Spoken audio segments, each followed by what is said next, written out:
Shout out to Sir Nazareth. Shout out to Sir Butch.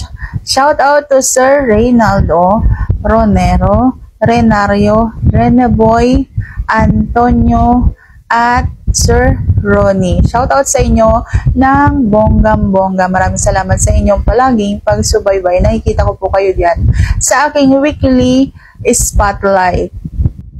Naranasan ko na daw ba doon sa, sabihin na lang nating palikuran?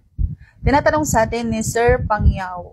Siyempre pag-uusapan for today's video, interesado ko bang malaman kung ano ang kasagot? Please keep on watching para bago yan. Kung bago ka pa lang sa akin channel, please consider to like this video and subscribe my channel.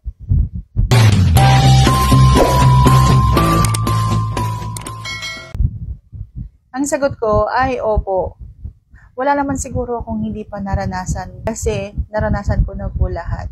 Kaya nga nasasabi ko sa inyo na hindi lang dapat doon sa higa. Sa labas ng inyong silid tulugan, sa labas ng inyong sala, yung mga ganyan, sa palikuran, sa labas ng bahay, pwede, lalo na kung halimbawa wala namang nakakita, so pwede ninyong gawin yan. Hindi lang palaging doon sa inyong silid tulugan. So, sana nasagot ko ng tamang tanong. Like this video, please consider to like this video and subscribe my channel.